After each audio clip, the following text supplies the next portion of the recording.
hadislarda deylayapti, shu hadislar ontiryapti.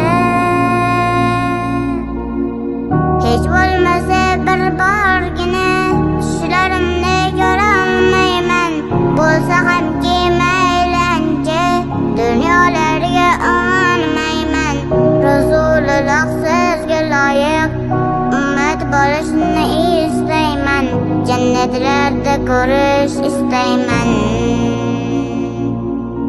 Qaniydi sog'insam tushlarimni ko'rolsaydim, qaniydi sizni men yoningizda bo'lolsaydim, qaniydi sizga men loyiq ummat bo'lolsaydim, qaniydi, qaniydi, qaniydi,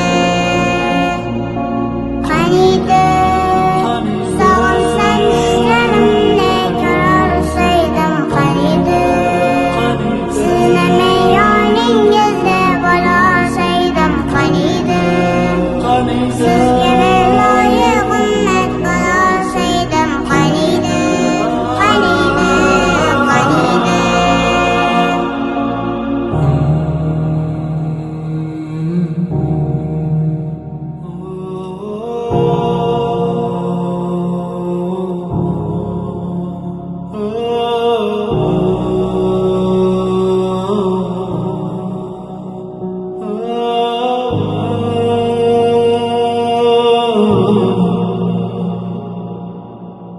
Tuni bo'lsa-yu salovatlar aytib ko'zlarimni yumsam, tushlarimda Rasululloh sizni yoningizda bo'lsam, dunyo o'tganda ko'rganimda hammadan baxtli uyg'onsam, uyg'onmasam yoningizda qolsam.